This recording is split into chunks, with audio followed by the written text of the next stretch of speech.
دریائی سفر میں پرنسس اندرا بےحد خوش تھی، اور خوش اس لیے تھی کہ میں نے اس کے ساتھ ہنی مون منانے کا وعدہ کر لیا تھا۔ اب وہ میرے ساتھ پہلے سے زیادہ بے تکلف ہو گئی اور اس کا پریم بھاؤ بھی بڑھ گیا تھا۔ اس کی موٹی موٹی خوبصورت آنکھیں بولنے لگی تھیں۔ ان آنکھوں میں ایک دنیا آباد تھی اور ہر نگاہ ایک کہانی بیان کرتی تھی۔ اب وہ کبھی کبھی پروفیسر اسلم یا رانا صفدر کے سامنے بھی میرا ہاتھ بڑی بے تکلفی سے پکڑ لیتی، البتہ دوسروں کے سامنے ذرا محتاط ہو جاتی۔ رات کو ہم دونوں عرشے کے کسی گوشے میں کھڑے ہو کر باتیں کرتے اور پیار کی سرگوشیوں میں کھوئے رہتے تھے۔ رات کو سردار ہرنام سنگھ کے ساتھ عام طور پر بودی ہی پہرا دیتا، اور عرش پر اس کی موجودگی ہمارے لیے کسی پریشانی کا موجب نہ بنتی تھی، بلکہ پرنسس اندرا کا خیال تھا کہ وہ ہمارے پریم کا رکھوالا ہے۔ دریائی سفر بھی خوبصورت تھا، رفیق سفر بھی خوبصورت تھی۔ تیسرے دن گھرال نے ہمیں جیدو پہنچا دیا۔ یہاں مجھے آسامی سائس ڈوبا کو ڈھونڈنا اور اس کے ذریعے خچروں اور سائسوں کا انتظام کرنا تھا، کیونکہ ہمارا اصل سفر یہیں سے شروع ہونے والا تھا۔ پہاڑی علاقوں میں سائس اور بار بردار کلی عام طور پر سیاحوں کے منتظر رہتے ہیں، مگر مونسون سیاحت یا شکار کا موسم نہ تھا۔ ویسے بھی آسام کے شمال مشرقی پہاڑی علاقوں کی سیاحت کرنے والے لوگ بہت کم ہوتے ہیں، البتہ کوئی اکا دکا شکاری ضرور ادھر آ نکلتا ہے، وہ بھی شکار کے دنوں میں، ورنہ خچر وغیرہ ایک بستی سے دوسری بستی تک غذائی اجناس ڈھونے کے کام آتے ہیں۔ ہمارا سامان گھاٹی پر پڑا تھا۔ میں رانا صفدر اور بودی کے ہمراہ ڈوبا کا پتہ کرنے نکلا اور گھاٹی پر کچھ لوگوں سے پوچھ گچھ کی۔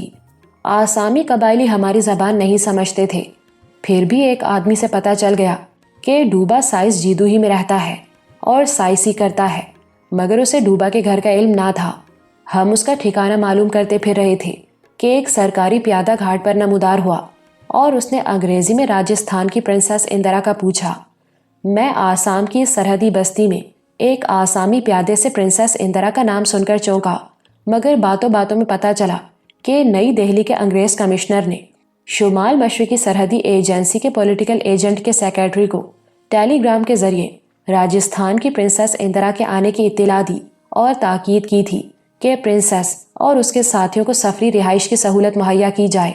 ظاہر ہے نئی دہلی کے کمشنر کی معرفت یہ انتظام سری مہاراج صاحب جی نے کرایا تھا۔ پولیٹیکل ایجنٹ کے سیکریٹری نے جیدو میں ہماری آمد کی اطلاع بھجوا دی تھی اور سرکاری پیادہ پرنسس اندرا کو ریسیو کرنے کے لیے گھاٹ پر پہنچ گیا تھا۔ میں فوراً ہی سرکاری پیادے کو پرنسس کے پاس لے گیا، جہاں اس نے بتایا کہ ہماری رہائش کا بندوبست شمال مشرقی سرحدی ایجنسی کے آخری ڈاک بنگلے میں کیا گیا ہے، جو یہاں سے چند میل کے فاصلے پر ہے۔ سرحدی ایجنسی کے آخری ڈاک بنگلے کا ذکر سن کر میں حیران رہ گیا اور عجیب سی خوشی محسوس ہوئی۔ یہ ایک حیرت انگیز اطلاع تھی، کیونکہ ابو بھی اپنے دوستوں کے ہمراہ 15 برس قبل شمال مشرقی سرحدی ایجنسی کے آخری ڈاک بنگلے میں ٹھہرے تھے، اور انہیں وہ سفری سہولت بنگال ہوم گورنمنٹ کے سیکنڈ سیکریٹری مسٹر اینڈریو کے ذریعے میسر آئی تھی، جو مسز اسٹیلا سونیا کے بھتیجے اور کلارا آنٹی کے کزن تھے۔ یہ ایک عجیب اتفاق تھا کہ اب مجھے اور میرے ساتھیوں کو ڈاک بنگلے کی سہولت پرنسس اندرا کی معرفت حاصل ہو رہی تھی۔ قارئین میری کیفیت کا خود اندازہ لگا سکتے ہیں، کیونکہ یہ میرے اور ابو یا پھر پرنسس اندرا اور کلارا آنٹی کے درمیان ایک اور مشابہت پیدا ہوئی تھی۔ نہ صرف میں نے بلکہ اندرا نے بھی اس اطلاع پر ایک سنسنی سی محسوس کی۔ قدرت ہمیں انہی راستوں پر لیے جا رہی تھی جن پر 15 برس پہلے ایک پارٹی گامزن ہوئی اور واپس نہ آ سکی تھی۔ سرکاری پیادے نے بتایا کہ تھوڑی دیر میں ہمارا سامان لے جانے والے خچر یہاں پہنچ جائیں گے، کیونکہ وہ اسٹیمر کی اچانک آمد کا ذکر سن کر گھاٹ کی طرف روانہ ہونے سے پہلے سائسوں کو گھاٹ پر پہنچنے کی تاکید کر آیا تھا۔ وہ سمجھ گیا تھا کہ اسٹیمر پر آنے والے مہمان وہی ہوں گے جن کا اسے انتظار تھا، مگر میں نے اسے اپنی مشکل سے آگاہ کرنا ضروری سمجھا اور بتایا، ڈاک بنگلے کی طرف سفر کرنے سے پہلے میں ڈوبا سائس سے ملنا چاہتا ہوں، مجھے اس کے گھر لے چلو یا ٹھکانہ بتاؤ۔ ڈوبا؟ سرکاری پیادے نے بتایا، جو سائس آپ لوگوں کو ڈاک بنگلے لے جائیں گے ان میں ڈوبا بھی شامل ہے اور یہیں آ رہا ہے۔ اس انکشاف نے میری ساری پریشانی دور کر دی۔ تھوڑی دیر میں 5 سائس خچر لے کر گھاٹ پر پہنچ گئے اور سرکاری پیادہ ایک ادھیڑ عمر آسامی کو لے کر میری طرف بڑھا۔ صاحب، یہ ہے ڈوبا۔ میں نے اسے سر سے پاؤں تک دیکھا، وہ بھی حیرت کی نظروں سے مجھے دیکھ رہا تھا کہ اس کا نام کیسے جانتا ہوں۔ میں نے سرکاری پیادے کی معرفت بات کی۔ ڈوبا، تمہیں یاد ہوگا 15 برس پہلے پنجاب کے ایک رئیس میاں بادشاہ اپنے اکلوتے اور گمشدہ بیٹے ناصر نواب کو یہاں ڈھونڈنے آئے اور کچھ دن تمہارے پاس ٹھہرے تھے۔ میں ناصر نواب کا بیٹا اور میاں بادشاہ کا پوتا ہوں۔ انہوں نے مجھے تمہارے پاس بھیجا ہے۔ میاں بادشاہ کا نام سنتے ہی ڈوبا میرے قدموں میں گر گیا اور ٹوٹی پھوٹی اردو میں بولا، دھن بھاگ۔ میاں بادشاہ نے میرے کو دھیان میں رکھا، وہ دیوتا ہیں۔ میں نے ڈوبا کو اٹھایا۔ اب اس سے گفتگو کرنے کے لیے مجھے کسی ترجمان کی ضرورت نہیں تھی۔ وہ میری اور میں اس کی بات سمجھتا تھا۔ اس نے پہلا سوال کیا، کیا بڑے صاحب کا بیٹا مل گیا؟ نہیں ڈوبا، ابو سفر سے واپس نہ آ سکے۔ تبت کے ایک علاقے میں ان کا دیہانت ہو گیا تھا۔ اس خبر نے اسے غمزدہ کر دیا۔ کچھ دیر چپ رہا اور بولا، کیا بڑے صاحب ٹھیک ہیں؟ تمہیں پرنام بولتے تھے۔ دھن بھاگ، میرے دھن بھاگ۔ ڈوبا کی آنکھیں بھیگ گئیں۔ میں نے اسے بتایا کہ اپنے ابو کا مشن پورا کرنے کے لیے میں بھی تبت کی طرف جانے والا اور اس کے پاس اس لیے آیا ہوں کہ وہ سفر میں میرے ساتھ چلے اور خچروں کا بندوبست کرے۔ وہ حیرت زدہ سے میری بات سن رہا تھا، پھر کہنے لگا، بڑے صاحب کا حکم ہے اور میرے کو انکار نہیں، میں چلوں گا، پر تبت کے راستے بڑے اوگھٹ ہیں، دوسرے لوگوں کو راضی کرنے میں 1 یا 2 دن لگ جائیں گے۔ ٹھیک ہے، میں نے کہا، ہم 1-2 دن ڈاک بنگلے میں ٹھہریں گے، تم اپنے ساتھیوں سے بات چیت کر لو، جتنا کوئی بھاڑا خرچہ مانگے میں دینے کو تیار ہوں۔ اس کے ساتھ ہی میں نے ڈوبا کو تھوڑی سی رقم دے دی تاکہ وہ ان سائسوں کو پیشگی ادا کر سکے جو ہمارے ساتھ سفر پر تیار ہوں۔ اس کام سے فارغ ہو کر ہم سرکاری پیادے کی رہنمائی میں شمال مشرقی سرحدی ایجنسی کے آخری ڈاک بنگلے کی طرف روانہ ہوئے۔ سارا سامان خچروں پر لاد لیا گیا، صرف ایک خچر پرنسس اندرا کی سواری کے لیے رکھا گیا اور وہ ڈوبا ہی کا خچر تھا۔ اندرا کو گھڑ سواری کا تجربہ تھا، بلا خوف خچر پر سوار ہوئی اور ڈوبا اس کے ساتھ ساتھ چلنے لگا۔ ڈاک بنگلہ 15-16 میل کے فاصلے پر تھا۔ ابو نے اپنے خط میں پہاڑی بستی سے ڈاک بنگلے تک سفر اور پہاڑوں کے منظر کا جو نقشہ کھینچا وہ مجھے یاد تھا۔ آسام کے شمال مشرق میں اونچے پربتوں کا سلسلہ نظام گھاٹی سے شروع ہو جاتا ہے جو بتدریج بلند سے بلند تر ہوتا چلا گیا ہے۔ جیدو پہاڑی مقام ہے، اس کے آس پاس 6-7 ہزار سے لے کر 11-12 ہزار فٹ تک اونچے پہاڑ کھڑے ہیں، لیکن آگے بڑھیں تو شمال کی جانب ان کی برف پوش چوٹیاں 18 ہزار فٹ سے کم اونچی نہیں۔ شمال مشرقی سرحدی ایجنسی کا آخری ڈاک بنگلہ تبت اور آسام کی سرحد سے چند میل ادھر جنوب مشرق میں واقع ہے۔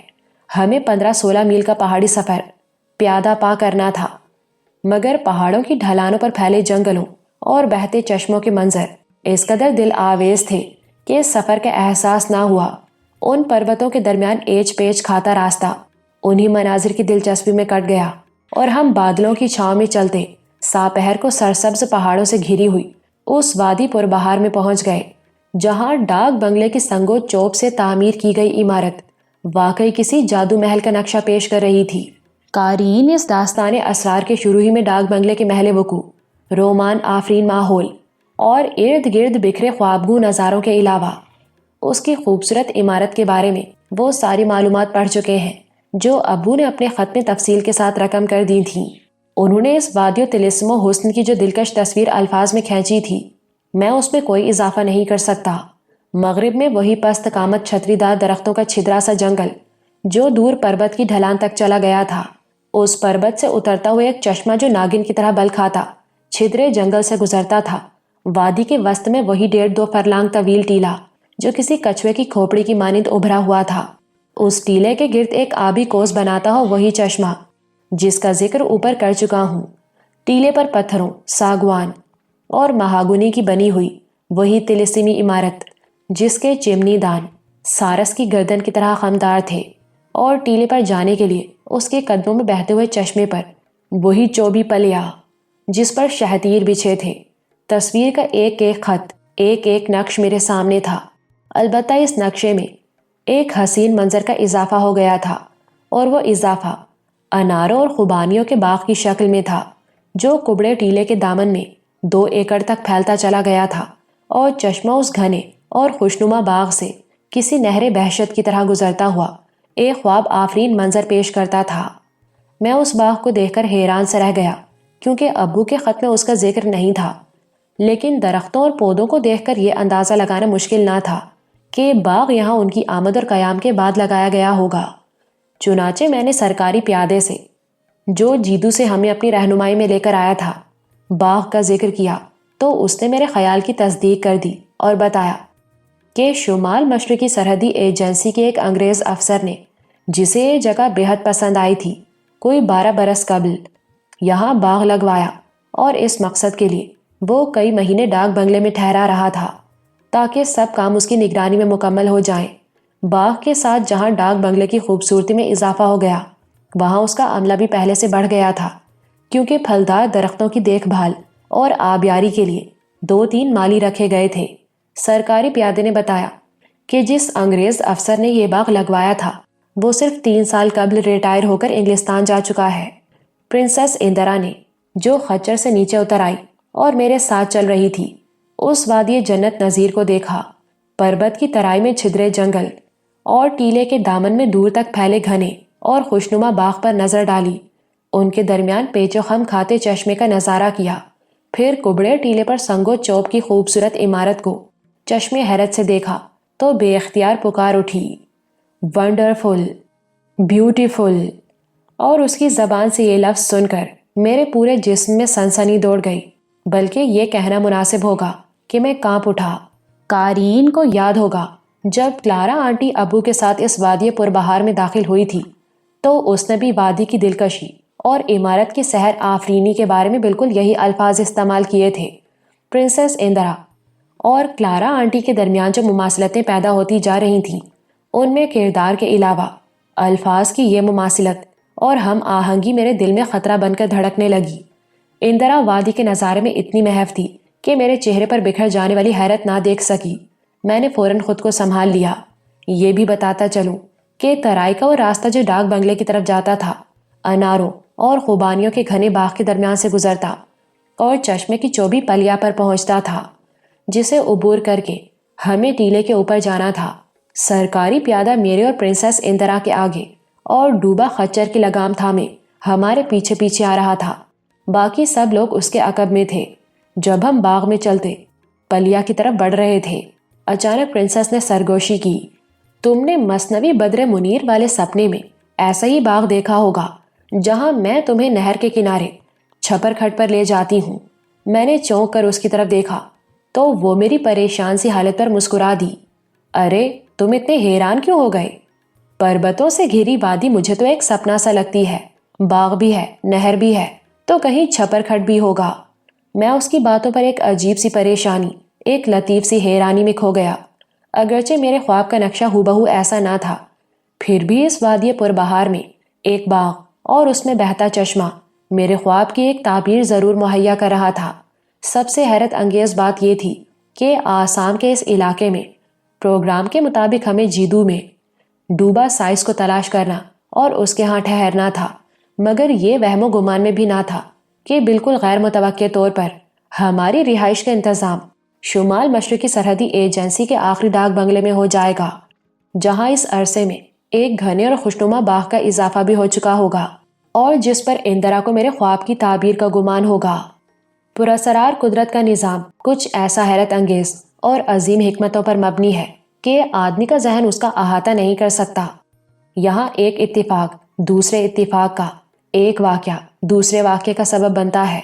اس طرح واقعات و اتفاقات کا تسلسل ہماری زندگی کا تانا بانا بنتا اور آدمی حالات کے تارے عنکبوت میں پھنس کر رہ جاتا ہے۔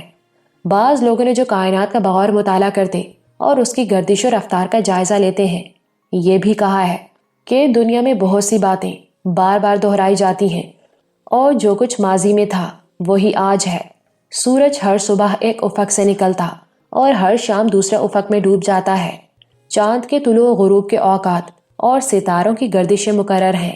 ہوائیں اپنے ملے شدہ راستوں پر دھرتی کے آخری کناروں تک چکر کاٹتی اور زمین کی گردش کے ساتھ ساتھ رتیں بدلتی ہیں۔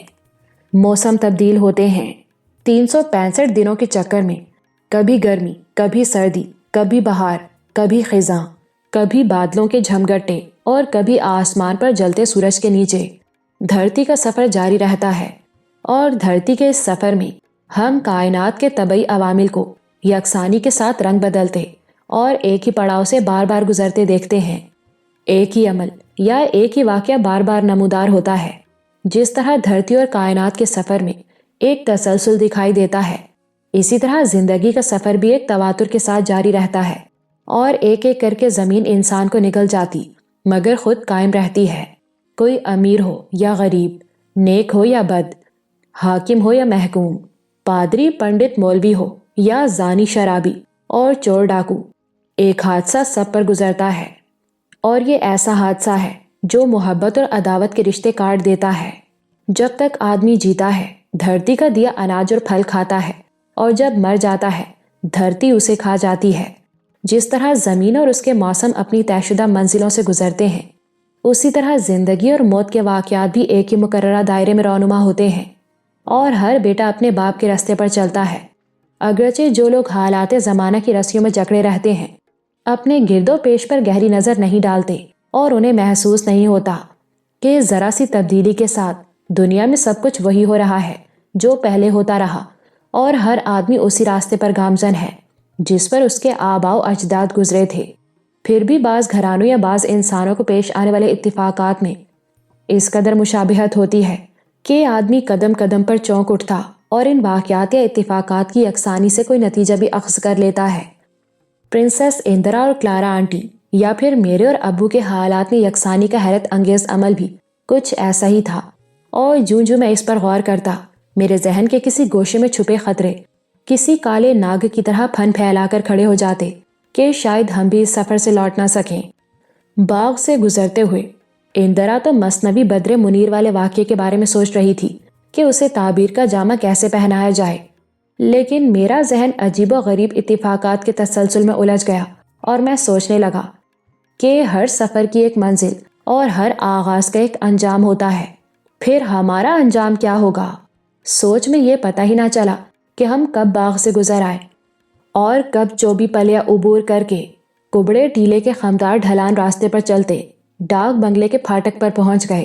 یہاں ایک اور اچنبھا میرا منتظر تھا۔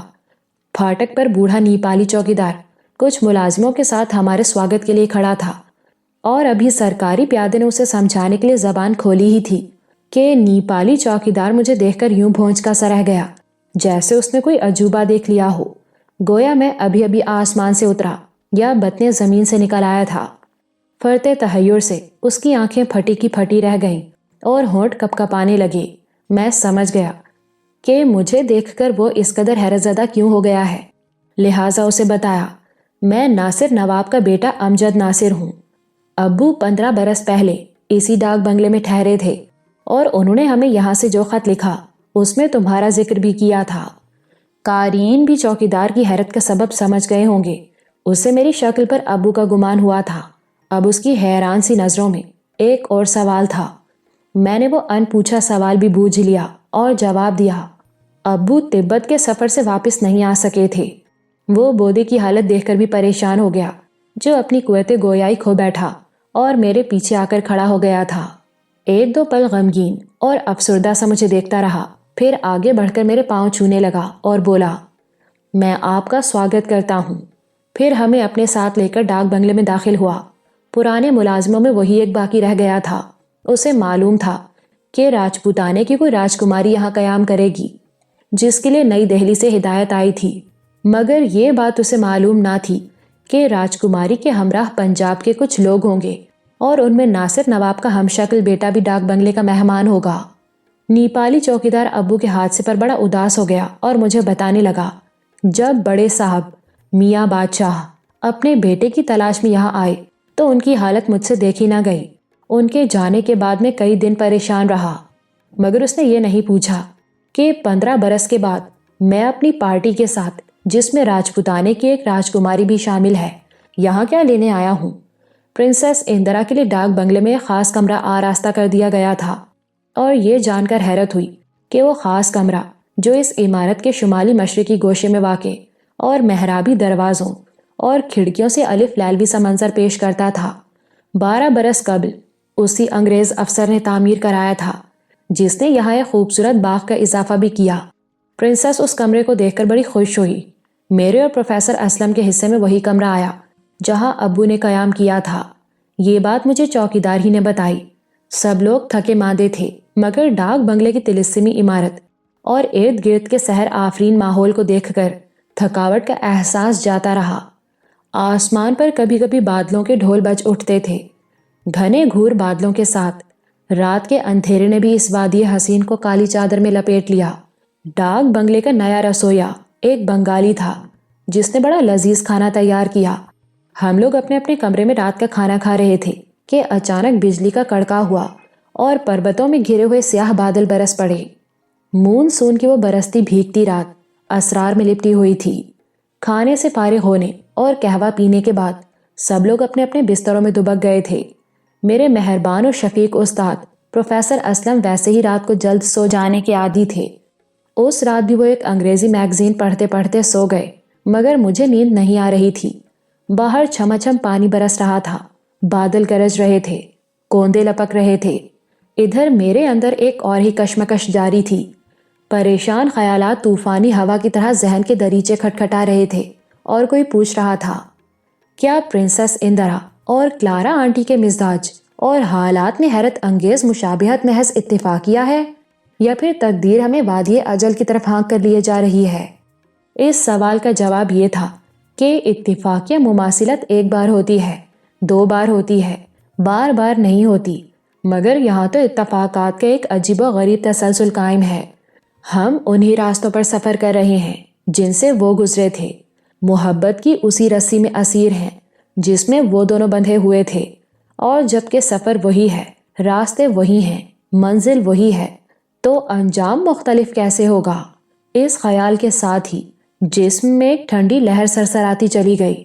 میں نے پہلے بھی اپنے سفر کے بارے میں کئی بار سوچا اور ہمیشہ یہی نتیجہ اخذ کیا تھا کہ قدرت نے آپ میرے دل میں ابو کا انتقام لینے اور ان کا ادھورا مشن پورا کرنے کا جذبہ پیدا کیا ہے، تو ضرور اس میں کوئی حکمت اور بہتری پنہا ہے۔ لیکن یکے بعد دیگرے کئی اتفاقات نے مجھے چونکا دیا اور اب میں کچھ اور سوچنے لگا تھا۔ میرے دل نے ایک بار پھر خوابوں اور قدرت کے اشاروں کا سہارا لیا۔ دراصل بعض نیک شگون ہی آدمی کی ہمت بلند کرتے اور خطروں سے بے نیاز کرتے ہیں۔ من خیال آیا، آخر یہ خواب، اشارے، شگون کیا ہیں؟ آدمی جاگتا ہے تو اس عظیم کائنات میں ریت کے ایک ذرے کی مانند ہوتا ہے، سوتا ہے تو خود ایک صحرا بن جاتا ہے جس میں خوابوں کے کارواں گزرتے ہیں، اشاروں کے سراب نظر آتے ہیں اور وہ ان کی من بھاتی تعبیریں کرتا ہے، اپنی پسند کے شگون لیتا ہے۔ حالانکہ تعبیریں غلط بھی ہو سکتی ہیں، شگون الٹ بھی سکتے ہیں۔ امی نے بھی یہ خواب دیکھا اور کلارا آنٹی کو ابو کے لیے حفاظت کی چھتری قرار دیا، گویا ایک شگون لیا تھا۔ لیکن ان کے خواب کی تعبیر کچھ اور نکلی اور کلارا آنٹی حفاظت کی چھتری ثابت نہ ہو سکی۔ اسی طرح میرے بارے میں نگار کے استخارے اور اشارے کا مطلب بھی کچھ اور ہو سکتا تھا۔ یہی پریشان خیالات ذہن میں شمشان کے روایتی بھوتوں کی طرح ناچنے لگے، کیونکہ جن حیرت انگیز اتفاقات پر میں غور کر رہا تھا ان کا کوئی نہ کوئی مقصد ضرور تھا۔ شاید کوئی پراسرار طاقت مجھے میرے انجام سے آگاہ کر رہی تھی۔ میں نے گھڑی دیکھی، صرف 10 بجے تھے اور حیران ہوا کہ شاید وقت کی رفتار مدھم ہو گئی ہے۔ ابھی تو رات کا پہلا پہر ہے۔ پھر ہاتھ بڑھا کر پروفیسر کے بستر سے میگزین اٹھا لیا تاکہ اپنا دھیان پڑھنے میں لگاؤں اور پریشان خیالات سے چھٹکارا حاصل کروں۔ مگر میگزین کھول کر ایک مضمون پڑھنا شروع کیا تو کچھ پلے نہ پڑا، ذہن بار بار بھٹک جاتا تھا۔ مضمون کی ہر سطر کسی سمپولے کی طرح رینگتی اور حرکت کرتی دکھائی دیتی تھی۔ الفاظ چمکادڑوں کی مانند کاوے کاٹتے نظر آتے تھے۔ جب آدمی کا دھیان کسی اور طرف ہو، مطالعہ بیکار ہوتا ہے۔ میں نے میگزین ایک طرف رکھ دیا اور ٹھیک اسی لمحے دروازے پر ہلکی سی مدھم سی دستک سنائی دی۔ سوچا ہو سکتا ہے چوکیدار کوئی پیغام لے کر آیا ہو۔ میں نے سلیپر پہنے اور اٹھ کر دروازہ کھولا۔ سامنے پرنسس اندرا شب خوابی کا ریشمی لباس زیب تن کیے کھڑی اور اس لباس میں بالکل کوہکاف کی کوئی حسین پری لگ رہی تھی۔ میں اسے دیکھ کر دنگ رہ گیا۔ وہ سرتاپا ایک پیکر جمال، سرتاپا ایک دعوت نظارہ تھی۔ اس نے میری حیرت بھانپ لی، پھر میرا ہاتھ پکڑ کے مجھے نیم تاریک برآمدے میں گھسیٹ لیا اور سرگوشی کے لہجے میں، جیسے پھول پر شبنم گرتی ہے، مدھم سی مسکراتی آواز میں بولی، باہر اتنا سندر موسم لگ رہا ہے اور تم اندر بیٹھے ہو. آؤ ذرا پربتوں کی اس رات میں برکھا کا سما دیکھیں. باہر ابھی تک موسلادھار بارش ہو رہی تھی. لگاتار برستے پانی کا جل ترنگ پہاڑوں کی تاریک رات کے سناٹے میں کسی جادوگر کے نغمے کی طرح ایک ہی تال میں گونج رہا تھا. اور کبھی کبھی آسمان پر بجلی کسی کنکھجورے کی مانند لپکتی چمکتی تو کالی رات کے حاشیے بس ایک سیکنڈ کے لیے روشن ہو جاتے. پرنسس اندرا ہاتھ تھامے اور مجھے اپنی حسین قربت کا احساس دلاتی اپنے کمرے کی طرف چلنے لگی. میں پہلے بتا آیا ہوں، وہ الف لیلوی سا کمرہ عمارت کے شمال مشرقی گوشے میں الگ تھلگ واقع تھا. یوں تو عمارت کے گرد برآمدے حاشیہ بناتے تھے، مگر اس کمرے کا مشرقی پہلو کوس نما تھا، اس لیے وہاں سے برآمدے کی گوٹ بھی کسی غلام گردش کی طرح نیم دائرے کی صورت گزرتی تھی. اندرا مجھے اس کوس نما برآمدے میں لے آئی جہاں اس کمرے کی محرابی کھڑکی کے شیشوں سے ہلکی سی روشنی چھن رہی تھی. ہم اس مدھم روشنی میں کھڑے ہو کر جہاں سے ٹیلے کے دامن میں پھیلا ہوا باغ سیاہ دھبوں کی طرح نظر آ رہا تھا بارش کا نظارہ کرنے لگے. ڈاک بنگلے پر خاموشی طاری تھی. غالباً سب لوگ آرام کر رہے تھے کیونکہ کوئی آواز نہ تھی، بس برستے پانی کا جل ترنگ تھا. اسی جل ترنگ میں پرنسس اندرا کی سرگوشی سنائی دی. کتنی سندر رات ہے، جیسے کسی سپنے کی رات ہو. میں اس کی آواز میں جذبات کی کیفاور سی لرزش محسوس کر رہا تھا. اس نے بڑے پیار سے میرا ہاتھ دبایا اور آہستہ سے بولی، ایسی راتیں ہنی مون کے لیے ہوتی ہیں. میرے جسم میں ایک سنسنی سی دوڑ گئی. کلارا آنٹی کی طرح وہ بھی ہنی مون کے خواب دیکھ رہی تھی. مجھے خاموش دیکھ کر پوچھنے لگی، تم نے کوئی جواب نہیں دیا؟ کس بات کا جواب؟ میری آواز کانپ رہی تھی. آج رات ہمارا ہنی مون کیسا رہے گا؟ اس نے صاف لفظوں میں اپنے دل کی لگن بیان کر دی اور میں نے جسم میں ایک عجیب سی تھر تھری محسوس کی. یہ ہلکی سی تھر تھری اس نے بھی بھانپ لی تھی. پریم کے لہجے میں بولی، میں نے تمہیں کہا تھا نا، اس سندر وادی میں باغ بھی ہے، نہر بھی ہے، تو کہیں چھپر کھٹ بھی ہوگا، اور وہ چھپر کھٹ ہے. میں بری طرح چونک گیا. کہاں ہے چھپر کھٹ؟ میرے کمرے میں، آؤ تمہیں دکھاؤں. اس پورا سرار برستی بھیگتی رات میں پرنسس اندرا جو شب خوابی کے لباس میں جیسے کوہ کاف سے اتر آئی تھی، میرا ہاتھ تھامے اپنے کمرے کی طرف مڑی اور میں کسی سحرزدہ انسان کی طرح اس کے ساتھ ساتھ چلنے لگا. محرابی دروازے سے گزر کر ہم دونوں ایک الف لیلوی سے کمرے میں داخل ہوئے جو کیروسین لیمپ کی روشنی میں بالکل کسی سورگ کا نقشہ پیش کر رہا تھا. اس کمرے میں کوس نما دیوار کے پاس ایک خوبصورت چھپر کھٹ بھی آراستہ تھا، لیکن یہ دیکھ کر ہم دونوں انہی قدموں پر دم بخود سے رک گئے کہ چھپر کھٹ کی سفید چادر پر ایک کالا ناگ کنڈلی مارے بیٹھا تھا جو ہمیں دیکھتے ہی بستر پر پھن پھیلا کر کوئی 2-3 فٹ تک کھڑا ہو گیا. لیمپ کی روشنی میں کالے ناگ کا بدن شیشے کی طرح چمک رہا تھا اور اس کی سبز آنکھیں ہیرے کی مانند دمک رہی تھیں. ناگ کو دیکھ کر اندرا پر بھی ایک عجیب سی حیرت گزر گئی تھی. وہ 1-2 ساعتیں اسی حالت میں کھڑی رہی، پھر میرا ہاتھ چھوڑ کر یکلخت آگے بڑھی اور چھپر کھٹ کے قریب پہنچ کر اس نے ناگ کی آنکھوں میں آنکھیں ڈال دی. بعض لوگ کہتے ہیں سانپ کو چارپائی پر چڑھنے کا حکم نہیں، مگر کالا ناگ چھپر کھٹ کی سفید چادر پر کنڈلی مارے بیٹھا اور ہمیں دیکھتے ہی پھن پھیلا کر کوئی 2-3 فٹ اونچا ہو گیا تھا. پرنسس اندرا اس کی چمکتی دمکتی آنکھوں میں آنکھیں ڈالے صرف 1 گز کے فاصلے پر کھڑی تھی، اور یہ فاصلہ اتنا کم تھا کہ سانپ بڑی آسانی سے اسے ڈس سکتا، اس پر حملہ کر سکتا تھا. میں کالے ناگ کی انتہائی پرکشش اور سبز چراغوں کی مانند روشن آنکھیں تو دیکھ رہا تھا جو ٹکٹکی باندھے لگاتار گھورے جا رہا تھا، مگر اندرا کی آنکھیں اور چہرہ نہیں دیکھ سکتا تھا کیونکہ وہ میری طرف پیٹھ کیے کھڑی تھی. منظر ایسا خطرناک تھا کہ میرے جسم کے رونگٹے کھڑے ہو گئے اور سر سے پاؤں تک خوف کی ایک ٹھنڈی لہر گزرنے لگی. خیال آیا اگر سانپ نے اس پر حملہ کر دیا تو میں کیا کر سکوں گا؟ میرے پاس کوئی ہتھیار نہ تھا، کمرے میں کوئی ایسی چیز نہ تھی جس سے اسے ڈرایا اور بھگایا ہی جا سکتا. عورتیں عام طور پر سانپ سے ڈرتی اور اس قدر مروب یا خوفزدہ ہو جاتی ہیں کہ انہیں دیکھتے ہی گمسم ہو جاتی یا مارے ڈر کے چیخنے چلانے لگتی ہیں، لیکن اندرا اس کی آنکھوں میں آنکھیں ڈالی کھڑی تھی. میری زندگی میں یہ پہلا موقع تھا کہ میں سانپ اور عورت کو اس طرح آمنے سامنے دیکھ رہا تھا. لمحہ لمحہ میری پریشانی بے چینی، گھبراہٹ بڑھ رہی تھی۔ کالا ناگ چھپر کھٹ پر کسی سیاہ لٹ کی طرح بے حرکت ایستادہ تھا۔ اس کے سامنے پرنسس اندرا یوں ساکت و صامت کھڑی تھی کہ اس پر پتھر کی مورتی کا گمان ہوتا تھا۔ دونوں کے جسموں میں کوئی جنبش، کوئی حرکت نظر نہ آتی تھی، اور میری یہ حالت کہ جیسے سانپ سونگھ گیا ہو۔ کچھ سوجھ نہیں رہا تھا کہ کیا کروں۔ یہ اندیشہ بھی تھا، اگر میں نے ذرا سی حرکت کی تو سانپ فوراً اندرا پر جھپٹ پڑے گا۔ اسی خوف سے میں بھی پتھر کا ہو کے رہ گیا۔ جسم ٹھنڈا ہو رہا تھا، مجھ پر گویا ایک سکتہ ستاری تھا۔ اسی حالت میں نہ جانے دہشت کی کتنی ساعتیں گزر گئیں۔ اچانک کالے ناگ کے جسم میں ہلکی سی جنبش پیدا ہوئی، جیسے لہر لینے کی کوشش کر رہا ہو، اور میں یہ سوچ کر بری طرح گھبرا گیا کہ شاید حملہ کرنے والا ہے۔ مگر یہ دیکھ کر میری حیرت کی انتہا نہ رہی کہ وہ ایک جھٹکے سے یکلخت کچھ پیچھے ہٹا، اور ساتھ ہی اس کا اٹھا ہوا خوفناک پھن 1-1.5 فٹ نیچے گر گیا۔ دوسرے لمحے اس نے بڑی تیزی سے لہر بھری، پھر میں نے اسے پسپا ہوتے، چھپر کھٹ سے اتر کر فرش پر رینگتے اور قوسنما دیوار کی کھلی محرابی کھڑکی سے باہر نکلتے دیکھا۔ وہ اتنی سرعت سے بھاگا، گویا خطرہ محسوس کر رہا ہو۔ میں یہ ناقابل یقین منظر دیکھ کر دم بخود رہ گیا۔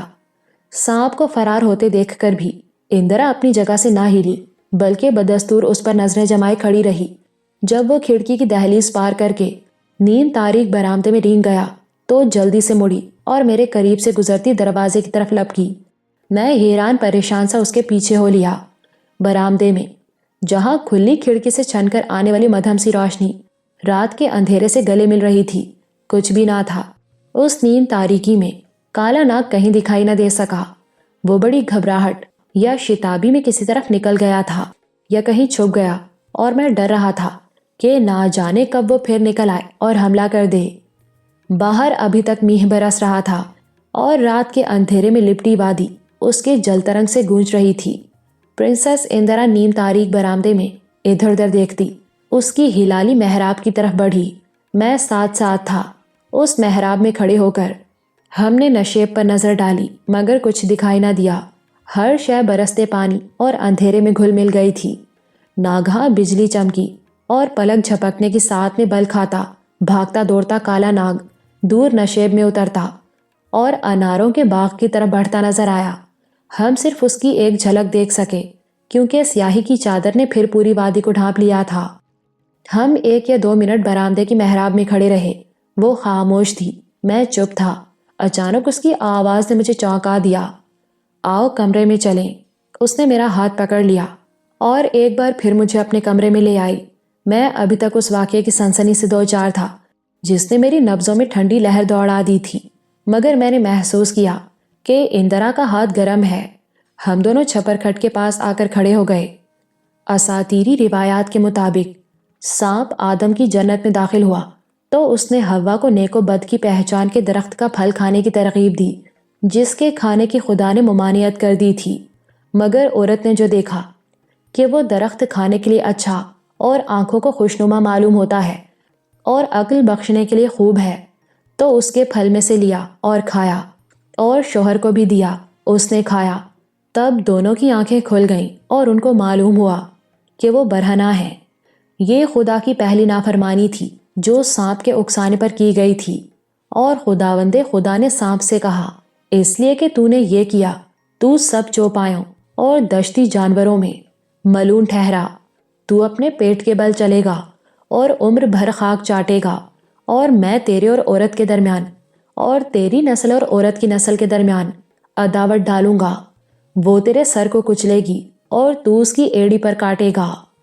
تب سے سانپ اور آدمی کی دشمنی چلی آتی ہے، کیونکہ عورت سانپ سے شکست کھا کر ایک نافرمانی کی مرتکب ہوئی تھی، جس کی پاداش میں اسے اپنے شوہر سمیت جنت سے نکلنا پڑا۔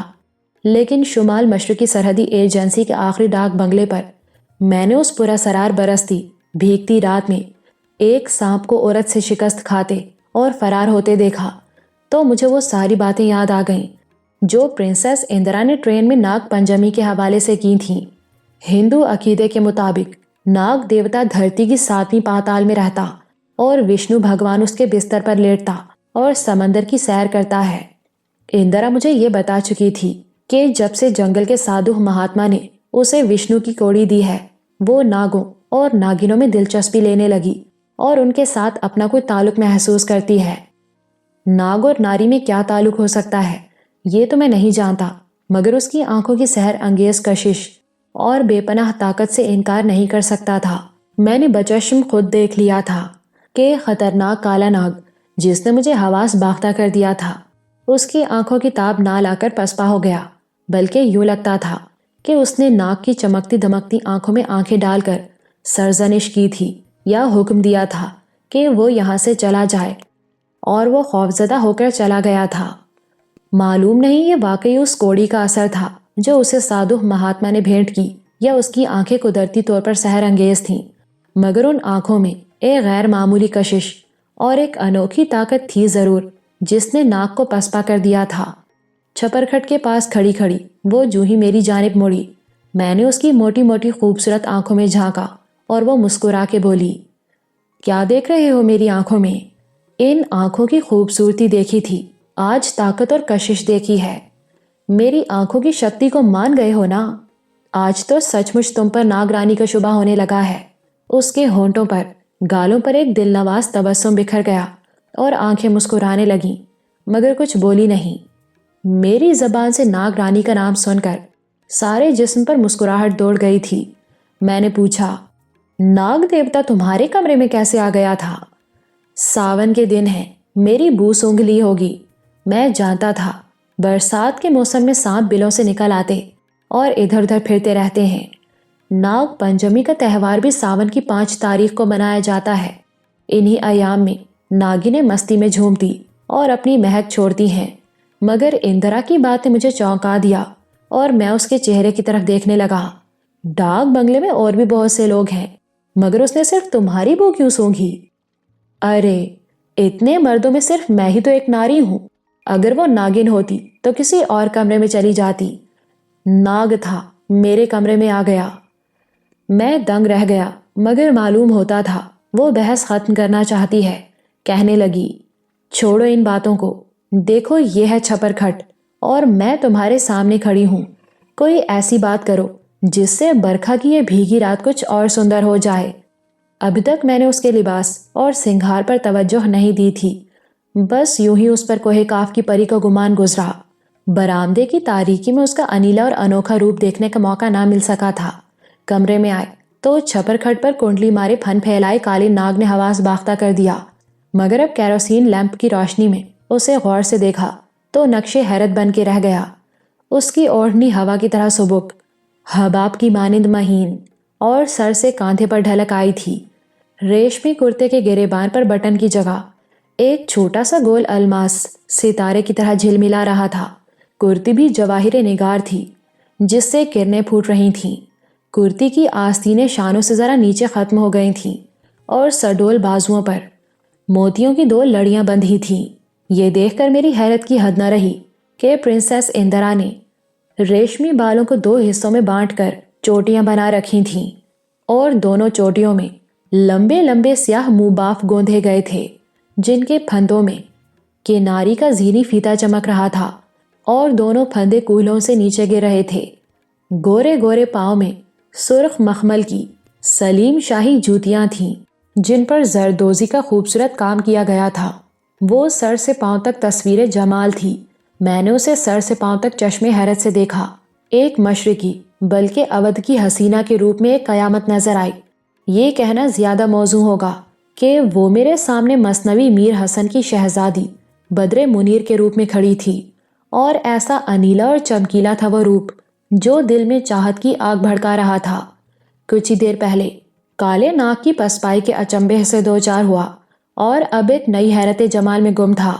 یوں لگ رہا تھا میں کوئی خواب دیکھ رہا ہوں، مگر وہ خواب نہیں تھا، صرف پرنسس اندرا ایک حسین شعبدے میں ڈھل گئی اور مجھے دعوت نظارہ دے رہی تھی۔ میں نے اپنی حیرت کو زبان دے دی اور کہا، بالکل شہزادی بدر منیر لگ رہی ہو۔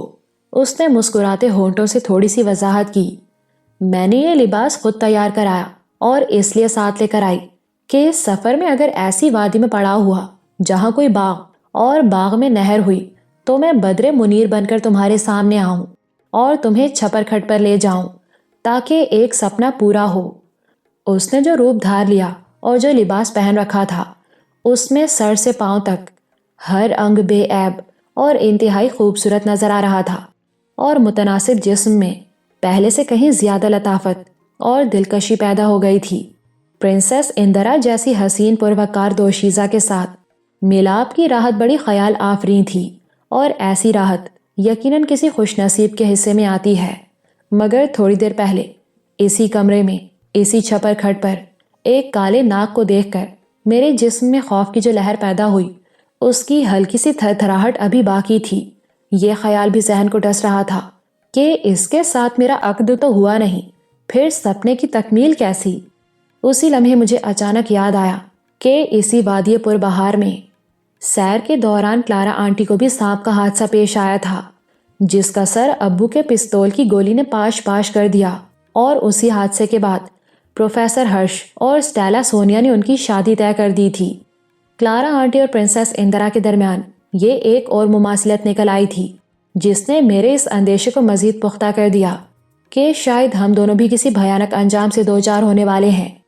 اندیشے کی یہی لہر احساس راحت کو پامال کرتی چلی گئی۔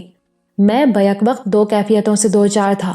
وہ میرے چہرے کو دیکھ رہی تھی، خیالات کو پڑھ رہی تھی۔ یکلخت میرا ہاتھ پکڑ کے بولی، کس سوچ میں پڑ گئے؟ میں نے کوئی جواب نہ دیا۔ اس نے مجھے چھپر کھٹ پر کھینچ لیا۔ کب تک کھڑے رہو گے؟ میں یوں اچھلا جیسے ابھی وہاں کوئی کالا ناگ موجود ہو۔ وہ میری گھبراہٹ پر مسکرائی۔ شاید تم سوچ رہے ہو بستر زہریلا ہو گیا ہے اور اگر اس پر لیٹے تو زہر چڑھ جائے گا۔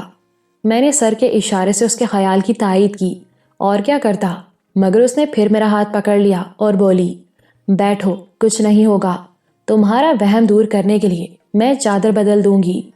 میں پاؤں لٹکا کر اس کے پہلو میں بیٹھ گیا، لیکن گھبرا کے بولا، ہمارا عقد تو ہوا نہیں، پھر یہ… اس نے میری بات کاٹ دی۔ عقد کیا؟ نکاح کی بجائے میں گھبراہٹ میں عقد کا ثقیل اور ذرا مشکل لفظ استعمال کر گیا تھا۔ اب اس کی وضاحت کرنا پڑی۔ وہی جسے تم لوگ لگن کہتے ہو۔ ہنی مون سے پہلے عقد یا لگن ہونا ضروری ہے۔ یہ بات کہہ رہا تھا تو ذہن میں حیرت کی ایک اور سوچ گزر رہی تھی کہ جب میں نے رامپور کے جنگل میں چھپر کھٹ والا خواب دیکھا تب خواب میں یہی خیال بار بار پریشان کر رہا تھا کہ شہزادی بدر منیر یعنی پرنسس اندرا کے ساتھ میرا عقد نہیں ہوا، اور عقد ہو جائے تو اچھا ہے۔ میری بات سن کر وہ دھیرے سے مسکرائی اور بولی، میرا تمہارا لگن تو ہو چکا ہے۔ میں حیران رہ گیا۔ کب ہوا لگن؟ رامپور کے جنگل میں جب تم ہاتھی کا شکار کر کے لوٹ رہے تھے تب وشنو مندر میں کیا ہوا تھا؟ سادھو مہاتما نے ہمیں آشیرواد دی تھی۔ صرف آشیرواد نہیں دی بلکہ اس نے میرا اور تمہارا ہاتھ پکڑ کے ملا دیا اور کہا تھا، میں نے تم دونوں کا ناتا جوڑ دیا ہے، اور ناتا میں نے نہیں، وشنو بھگوان نے جوڑا ہے۔ ہندو سماج میں اگر کوئی پنڈت یا سادھو لڑکی لڑکے کا ہاتھ ملا دے اور دونوں کا ناتا جوڑ کر آشیرواد دے دے تو یہ لگن مانا جاتا ہے، اور ہمارا لگن تو وشنو بھگوان کے مندر میں ہوا تھا جسے کوئی نہیں توڑ سکتا۔ ہم ہنی مون منا کر کوئی پاپ نہیں کریں گے، کیونکہ لگن کے بعد یہ ہمارا ادھیکار ہے، ہمارا رائٹ ہے۔ یہ سنتے ہی میں پھر اچھل کے کھڑا ہو گیا۔ پورے بدن میں حیرت اور سنسنی کی نئی لہر دوڑتی چلی گئی، کیونکہ جیسا اس نے کہا رامپور کے جنگل میں بالکل ویسا ہی ہوا تھا، اور وشنو مندر کے سادھو مہاتما نے میرا اور اس کا ہاتھ ملا کر ہمارا ناتا جوڑا اور ہمیں آشیرواد دی تھی۔ بلکہ اس نے یہ بھی کہا تھا، کبھی کبھی ناری اور منش کے دھرم الگ الگ ہوتے ہیں پر ان دونوں کا من ایک ہوتا ہے، اور جب ناری اور منش کا من ایک ہو آدرش پورا ہوتا ہے۔ مجھے رامپور کے جنگل اور وشنو مندر میں ہونے والی ایک ایک بات یاد آنے لگی، اور اس خیال سے دل کی دھڑکن تیز ہو گئی کہ اندرا سے میرا ناتا، میرا لگن ہو چکا ہے۔ کیونکہ جب لڑکی اور لڑکا کسی مندر میں چلے جائیں اور کوئی پنڈت سادھو ان کے ہاتھ ملا کر آشیرواد دے دے تو یہ لگن ہوتا ہے اور اس سے انکار نہیں کیا جاتا۔ وشنو مندر کے سادھو مہاتما نے یہ جانتے ہوئے بھی کہ میرا اور اندرا کا مذہب الگ الگ لیکن من ایک ہے، ہم دونوں کو رشتے کے بندھن میں باندھ دیا۔ کم از کم اندرا کے نزدیک وہ میری پتنی بن چکی تھی۔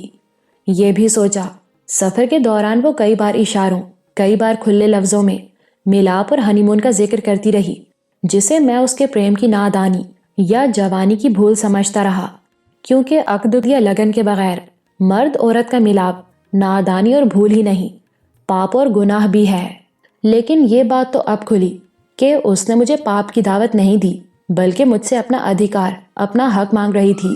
اس سوچ کے ساتھ اس کے پریم کی نادانی کا خیال جاتا رہا، مگر ذہن میں کچھ اور خود بدھ بھی ہو رہی تھی کہ اس لگن کا علم نہ سری مہاراج کو ہے، نہ میاں بادشاہ کو، اور ان کی مرضی کے بغیر کوئی اقدام مناسب نہیں ہوگا۔ اسی اثنا میں پرنسس اندرا نے بڑے پیار سے میرے کندھے پر ہاتھ رکھ دیا اور آہستہ آہستہ کہنے لگی، ہندو رواج کے مطابق میں تمہاری پتنی ہوں۔ دریائی سفر میں اگر تم نے مجھ سے پیار کیا تو اپنی پتنی سے پیار کیا تھا، اور آج میرے کمرے میں آئے ہو تو اپنی پتنی کے کمرے میں آئے ہو۔ میں اس کی بات سمجھ رہا تھا، مگر ذہن میں ایک خلجان، ایک ہیجان تھا، اور یہ خلجان، یہ ہیجان اس لیے تھا کہ وشنو مندر میں ہونے والا لگن، جسے میں سمجھ نہیں سکا یا اپنے حافظے سے محو کر چکا تھا، اچانک اپنے ادھیکار تک آ پہنچا تھا۔ اندرا نے پوچھا، کیا مجھ سے پریم نہیں کرتے؟ کرتا ہوں، میں نے اعتراف کیا۔ کیا مجھے اپنی پتنی نہیں مانتے؟ میں اس سوال پر کچھ بوکھلا سا گیا۔ میں تو مان لوں گا، مگر سری مہاراج، اس نے ایک اور سنسنی خیز انکشاف کیا، وہ مان چکے ہیں۔ میں حیران و ششدر سا رہ گیا۔ میری حیرت کو دیکھ کر کچھ بکھر سی گئی، پھر مجھے لے کر پلنگ پر بیٹھی اور بتانے لگی، میں نے کہا تو تھا کہ مہاراج نے رانا صفدر کو جے پور سے طلب کیا اور اس کی گواہی لی تھی۔ تم یہ نہیں سمجھے کہ آخر صفدر نے کس بات کی گواہی دی ہوگی؟ یہی کہ ہم ایک دوسرے سے پریم کرتے ہیں۔ ارے نہیں، پریم کے لیے کسی گواہی کی ضرورت نہیں ہوتی۔ پھر میں سراپے سوال بن گیا۔ رانا صفدر نے یہ گواہی دی تھی کہ وشنو مندر میں سادھو مہاتما نے، جسے گیان پرکاش ہوتا ہے، میرا تمہارا ناتا باندھا، لگن کیا اور آشیرواد دے کر ہم دونوں کو ایک کر دیا تھا۔ تبھی مہاراج نے مجھے سفر کی آگیا دی اور کہا تھا، اگر تم امجد کو اپنا پتی مان چکی ہو اور وشنو مندر میں تمہارا لگن ہو گیا تھا تو میں تمہیں اس کے ساتھ جانے سے نہیں روکتا۔ اس انکشاف سے مجھ پر جو کیفیت گزر گئی اسے الفاظ میں بیان نہیں کر سکتا۔ گویا حسین اندرا صرف شریک سفر نہیں، شریک حیات اور میری نصف زندگی بن چکی تھی، جبکہ میں روشنارہ ادا کی صورت میں اپنی نصف زندگی پیچھے چھوڑ آیا تھا۔ اور یہ کیسا عجیب اتفاق تھا کہ ادا کے ساتھ تو ابھی منگنی ہوئی تھی، عقد نہیں ہوا تھا، مگر پرنسس اندرا کے ساتھ ہندو رواج کے مطابق میرا لگن بھی ہو چکا تھا، جس کی حقیقت سے میں غافل رہا۔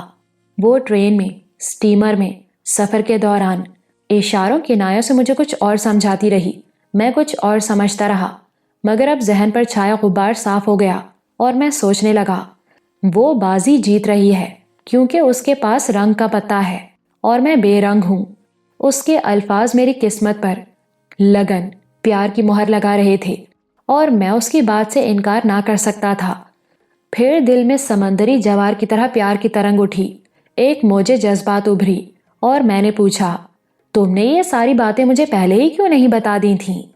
سب کچھ تو بتاتی رہی ہوں، گول مول باتیں کرتی رہی ہو۔ ہنی مون کی بات تو بالکل سیدھی تھی، کیونکہ ہنی مون صرف پتی پتنی میں ہوتا ہے۔ وہ تو خواب کے چھپر کھٹ کا قصہ تھا۔ تم نے پروفیسر سے چھپر کھٹ کی تعبیر پوچھی اور انہوں نے صاف بتایا تھا کہ اس سے مراد عورت کی راحت ہے۔ ہاں، ان کا یہی مطلب تھا، مگر یہ تعبیر میری سمجھ میں نہ آ سکی۔ تھوڑا سا بدھو ہوں۔ اندرا مسکرائی، پتی تھوڑا سا بدھو ہو تو ناری بھلے میں رہتی ہے، مگر تم بدھو نہیں ہو، پھر کیا ہوں؟ میرے پریمی۔ ارے پریمی سے بڑا بدھو اور کون ہوتا ہے؟ اور جو ناری پریم کرتی ہے وہ کیا ہوتی ہے؟ ناری صرف پریم کے لیے پیدا کی گئی ہے، کیونکہ اس نے محبت کی کوکھ سے جنم لیا ہے۔ یہ تم نے غلط نہیں کہا۔ پریم نہ ہو تو ناری ایک سوکھے درخت کے سوا اور کچھ نہیں، جسے سورج کی گرمی اور بنجر زمین کھا جاتی ہے۔ پانی کے بغیر فصل اور پریم کے بغیر ناری ہری نہیں ہوتی۔ حسین اندرا کی قربت میں جو بدر منیر کے روپ میں حسن کا ایک شاہکار معلوم ہو رہی تھی، میرے دل میں محبت کا نیا جذبہ پیدا کر دیا، کیونکہ جب عورت مرد کے لیے پیار کی راہیں کھولتی ہے تو مرد بھی اسے اپنی تقدیر کا ستارہ بنا لیتا اور اس کے پہلو میں پناہ ڈھونڈتا ہے۔